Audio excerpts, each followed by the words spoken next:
Prophète Joël, bienvenue. Merci beaucoup. Merci. Joël Francis Tatou. Tatou, exactement. Tatou, c'est papa en Tchoulouba.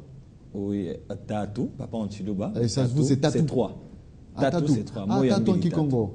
Non, en Swahili. En Swahili, Tatou. Exactement. Merci beaucoup, mais vous n'êtes pas là pour parler de la linguistique. Vous êtes en train de soutenir la thématique ayant trait à l'influence de l'Église sur la nation des façons pratiques. Oui. Qu'est-ce qu'on peut attendre par là? Cela est né d'une compréhension claire d'un verset comme Matthieu chapitre 28. Le Seigneur donne un mandat apostolique à tous ses apôtres et il leur dit « Allez faire de toutes les nations des disciples ». Et dans ce texte, nous avons deux manières de percevoir les choses. La première, c'est la transformation des nations sur le plan quantitatif, c'est-à-dire que lorsque je dois gagner les âmes dans une nation, je peux gagner 10 âmes, 20 âmes, 30 âmes, donc tout est numérisé. Oui. Mais lorsque maintenant, nous devons voir aussi dans une perspective qualitative, nous voyons le Seigneur disant à ses apôtres d'aller faire des nations de disciples, c'est-à-dire éduquer les nations. Donc l'Église n'a pas qu'une responsabilité pour tenir les gens dans les réunions de prière, nous prions, nous donnons les offrandes, mais à part le dimanche, entre le lundi et le samedi, lorsque nous chrétiens, nous sommes en banque, nous sommes femmes maraîchères, nous sommes journalistes, nous sommes présentateurs du grand journal, qu'est-ce que le Seigneur attend de nous pour que nous puissions apporter la mentalité du royaume, l'éthique du royaume, la déontologie nécessaire du royaume, partout où nous travaillons dans la société, parce que nous sommes celles de la terre et lumière du monde. Vous avez été un peu général, mais pour comprendre bien votre vision, vous voulez donner les enseignements à vos croyants, à ceux qui sont avec vous, de pouvoir faire quoi dans la société? 10% seulement des chrétiens travaillent dans la vie active ecclésiastique. Ils travaillent dans le protocole en tant que pasteur, en tant que permanent, pour gérer l'argent de l'Église, les finances et consorts. Mais 90% des chrétiens ne travaillent pas dans l'Église. Ils sont dans la vie active de tous les jours, travaillant quelque part dans la société. Professeurs d'université, et puis ça et là. Et ma démarche dans cette perspective, c'est d'équiper les chrétiens afin qu'ils comprennent d'abord, premièrement, que lorsque le Seigneur a dit aux enfants d'Israël, allez prendre possession de la terre promise, et lorsque vous allez prendre possession de cette terre promise, sachez qu'il y aura 7 peuples que vous allez devoir dominer. Et les 7 peuples sont l'image de 7 secteurs stratégiques qui modèlent la mentalité, la culture de toutes les nations. Nous le savons, vous le savez aussi bien que moi, qu'une nation n'est pas plus élevée que sa mentalité. Lorsque nous disons que le Congo est malade, par exemple, pour ceux qui prétendent que c'est le cas, ce n'est pas le fleuve Congo qui est malade, ni les arbres, mais c'est peut-être la mentalité.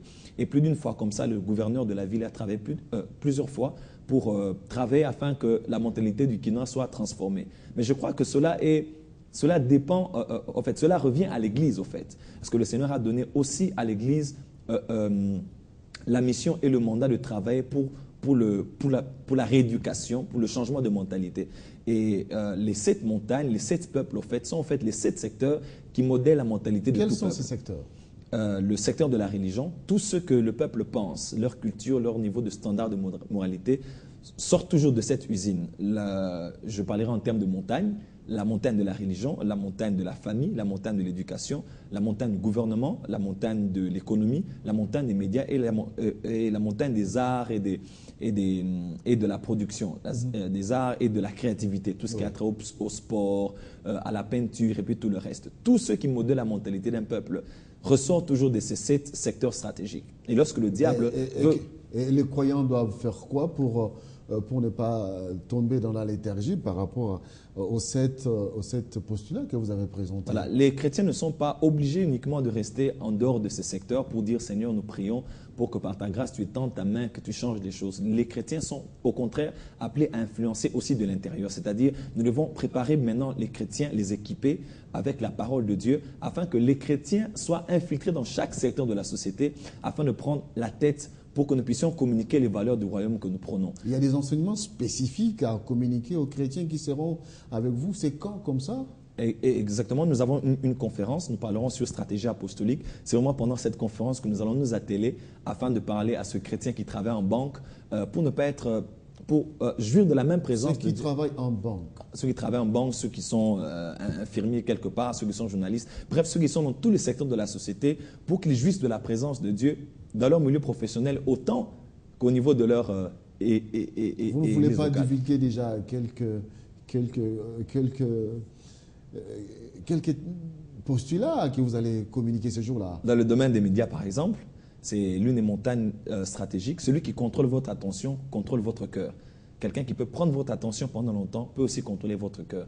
Et dans la majorité des cas, nous le savons aujourd'hui, que les médias ont une grande puissance pour influencer la mentalité de tout un peuple. Nous savons, vous savez aussi bien que moi, que le grand printemps arabe a pris de l'ampleur, bien qu'en Tunisie, même en Égypte, on avait verrouillé les médias, mais les gens ont filmé avec leur appareil téléphonique et ils ont mis des vidéos comme ça sur YouTube, sur Facebook, et par les médias, il y a une grande révolution.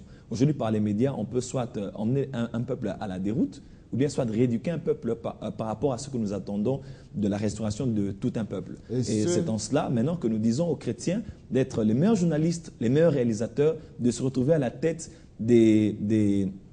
de la montagne des médias afin de communiquer par la grâce de Dieu les valeurs et la culture du royaume pour transformer la société dans laquelle nous sommes, parce que nous sommes celle de la terre et lumière du monde. Et vous allez, c'est quand Exactement. Nous allons nous apaisantir sur ce thème. Nous allons prendre vraiment le temps pendant 3 jours et nous parlerons ce vendredi déjà, vendredi 9, samedi 10 et dimanche 11 de 17h à 20h au restaurant La Fleur de Sel sur le boulevard du 30 juin, à quelques pas de l'ambassade de l'Afrique du Sud, en diagonale de la Régie des Eaux. C'est payant? C'est payant. Combien? $15. Voilà.